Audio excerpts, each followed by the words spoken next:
மது ஒழிப்பு மாநாடு. நமது திருமாவளவன் அவர்கள் ஒரு ஒரு முக்கியமான விஷயத்த கையில் எடுத்திருக்கிறாரு. உண்மையிலேயே பாராட்டத்தக்க ஒரு விஷயம். அது எப்பன்னா, ஒரு வாரத்துக்கு முன்னாடி.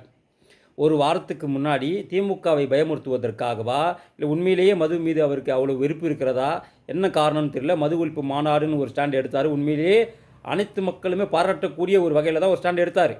என்னவோ ஏதோ வழக்கமா அந்த குனியிற அந்த கால்ல விழுற பழக்கம் அவர விட்டு போகலன்னு நெனைக்கிறேன்.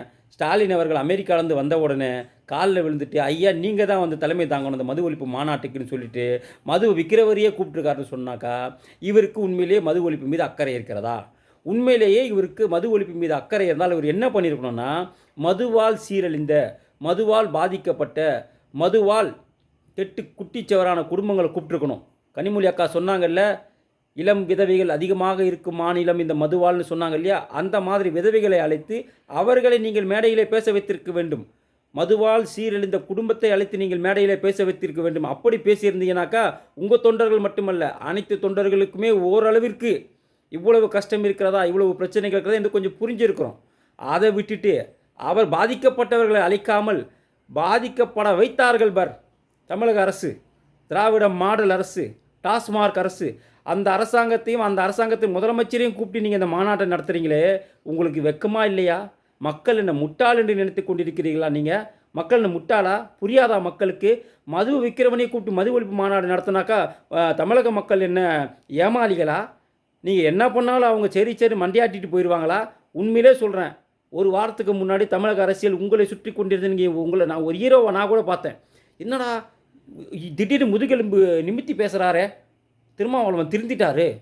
உண்மை இப்போ தான் உண்மையிலே நீங்கள் தலித் தலைவன் அப்படின்னு நானே நினச்சேன். ஆனால் ஸ்டாலின் காலில் போய் விழுந்து நீ மற்ற கட்சியெல்லாம் விட்டுட்டு திமுக கூட்டணி கட்சிகளை கூப்பிட்டீங்க பாருங்கள், அப்போது தான் தெரிந்தது நீங்கள் இன்னும் அடிமையாகத்தான் இருக்கிறீர்கள். எத்தனை அம்பேத்கர் வந்தாலும் சரி, உங்களை போன்றவர்களை திருத்த முடியாது. நீங்கள் இன்னும் அடிமையாகத்தான் இருக்கப் போகிறீர்கள் என்பதை நீங்களே நிரூபித்து விட்டீர்கள். நீங்களே இப்படி இருக்கீங்க சொன்னால் உங்கள் தொண்டர்கள் எப்படி இருப்பான்? உங்கள் தொண்டரும் அப்படி தான் இருப்பான். எதிர்த்து கேள்வி கேட்கணும்ல.